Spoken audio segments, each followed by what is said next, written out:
નમસ્કાર, આપ જોઈ રહ્યા છો નેશન પ્લસ ન્યૂઝ. હું છું આપની સાથે હેતલ.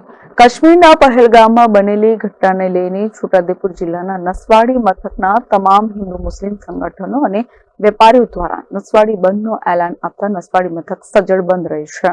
છોટાઉદેપુર જિલ્લાનું નસવાડી મથક 212 ગામોનો વેપારનો મુખ્ય મથક છે અને સમગ્ર તાલુકાના ગામોમાંથી અનેક પ્રકારની ચીજ વસ્તુઓ સહિતની સામગ્રી લેવા લોકો નસવાડી મથકે આવતા હશે. ત્યારે નસવાડી ખાતે તમામ વેપારી મંડળ તેમજ હિન્દુ મુસ્લિમ સંગઠનો ભેગા મળી કાશ્મીરના પહેલગામમાં આતંકી હુમલાના વિરોધમાં સોમવારના રોજ એક દિવસ દુકાન બંધ રાખી વેપાર ધંધો ના કરવાનો નિર્ણય લેવામાં આવ્યો છે અને કાશ્મીરમાં બનેલી ઘટનાને લઈને લોકોમાં ભારે રોષ છે, જેને લઈને વેપારીઓ પાકિસ્તાન મુર્દાબાદના નારા લગાવી ફરીવાર આવી ઘટના ન બને તે માટે અને ભોગ બનનારાઓને ન્યાય મળે અને હુમલાખોરીને કડકમાં કડક સજા થાય તેવી માંગ સાથે નસવાડીના વેપારીઓ તેમજ નસવાડી ગામના લોકોએ નસવાડી સજ્જડ બંધને સમર્થન આપી પોતાની દુકાન બંધ રાખી હતી.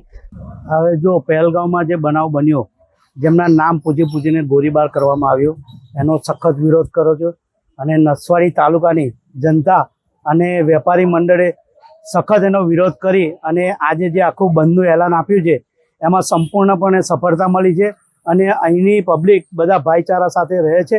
પણ આવું બનાવ ન બને એના માટે શ્રી નરેન્દ્રભાઈ મોદી સાહેબને એટલી જ વિનંતી છે કે એમની સામે સખત પગલાં લેવા જોઈએ.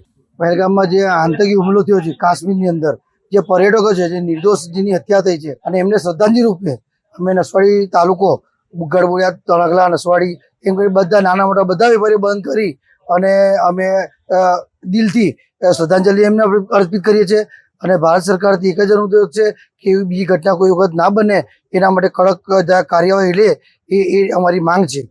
એ સુધી અમે બંધ પડી અને એનો સખત વિરોધ કરીએ છીએ. જેને લઈને નસવાડીના બજારો સુમસામ ભાસી રહ્યા હતા.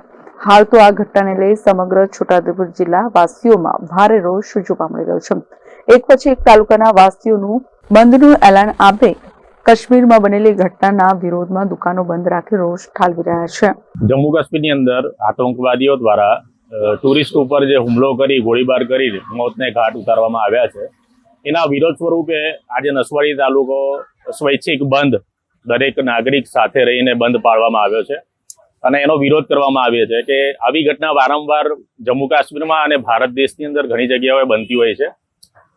આવી ઘટના ફરીવાર ન થાય એના માટે અમે સખત વિરોધ કરી રહ્યા છે અને ભારત સરકારને પણ અમારી એક વિનંતી છે કે ઘટનાઓ આવી વારંવાર ન બને એના માટે સખત કાર્યવાહી અને એવી યોગ્ય વ્યવસ્થા કરવામાં આવે કે ફરી વખત ટુરિસ્ટ હોય કે ભારત દેશના સામાન્ય નાગરિક હોય એ સંપૂર્ણપણે ડર વગર ભારત દેશની અંદર વસી શકે, હરીફરી શકે એવી વ્યવસ્થા કરવામાં આવી એવી અમારી માંગ છે. Rehan Patel, Nation Plus News, Chhota Udaipur. સમાચારોના સતત અપડેટ મેળવવા માટે અમારી નેશન પ્લસ ન્યૂઝની યુટ્યુબ ચેનલને સબસ્ક્રાઇબ કરો, બેલ આઇકન દબાવો અને જોડાયેલા રહો ફેસબુક, ઇન્સ્ટાગ્રામ અને ટ્વિટર પર.